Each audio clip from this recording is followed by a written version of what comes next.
Hi guys, I've been asked to do a short video on the way that I've set up my drawers in the back of my 2011 NW Pajero. As you can see, they're the Titan brand drawers from the 4-drive Super Center. They're fine, they're solid enough. I've got no problems with them whatsoever.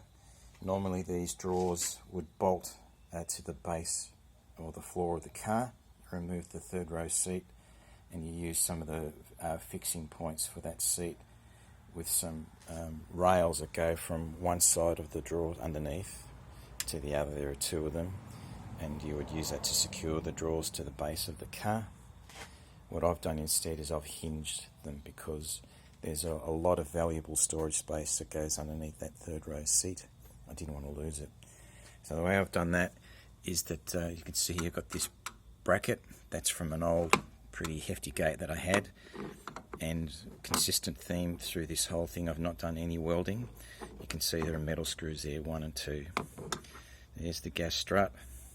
If I move up here, I've got a pad bolt, again secured into the car. A little bit of fiddling, I've got space underneath there, and the reason for that is that the pad bolt, I'll put my hand in there, actually slides across and slides into the rails that I just mentioned, go from one side to the other, that you would normally secure the drawers to the floor with. So that stops the vertical up and down movement. So it's just a cheap and simple pad bolt there to stop that, and I use this, just a little carabiner in there, just a cheap carabiner that slots in the hole, and that, as it bounces around, stops it from actually coming up and loosening off. Just bear with me while I undo that. I'll release the pad bolt because in a moment I'll show you how it actually lifts. Now I'm doing this with one hand. Bear with me while I've got the wobbly camera. You can hear the gas struts working, and you can see there's a lot of valuable storage space under there, most Pajero owners would know. And there's a better view of the actual setup. You can see the right angle bracket I've got there, the pad bolt, and the actual strut, the base of it secured to the body of the car.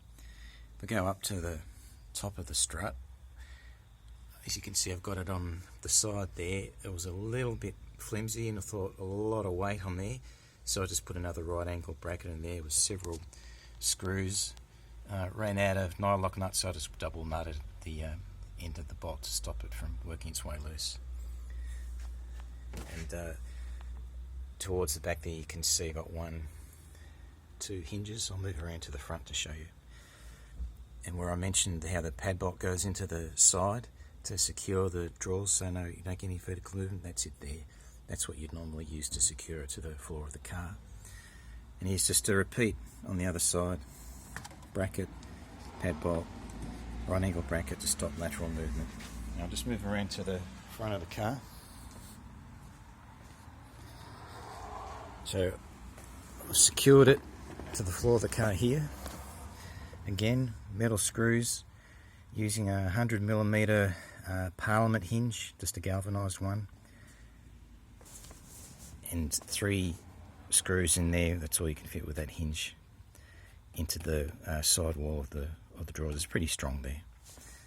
So I've got one there, one on the other side.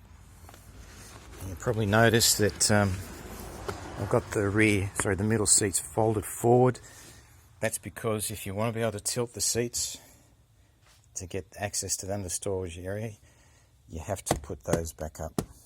If you don't, the top of the drawers will push up against the back of the seat and the gas struts won't work. You won't be able to lift the drawer up at all. Now another thing people ask me about is if they have fridges here. So that's the fridge slide on this side. Now, I don't know if you can see my hand, there's actually plenty of room. I can nearly get from my elbow, nearly extend my hand up to the roof there, so I reckon you'd easily be able to put a 40 odd litre fridge in there. 60 odd, maybe, I think it would probably touch, but it'd still get to the point where the gas struts take over and lift and hold the drawers for you. So it's important to note that it's a compromise on very willing to accept, so I can retain all this valuable subfloor space. Just bear with me, I'll push it down. Actually it takes quite a bit to push it down to get it to move. The struts hold it up very well. Now as far as I know you can put another drawer at the top here, I don't want to because of the weight. So when I'm just doing grocery shopping and whatever else and kids' school bags and things, I just put it underneath this cargo net, and it's surprisingly effective at securing stuff and stopping things from floating around. Anyway, that's it. Hope you enjoyed it and hope it was informative for you.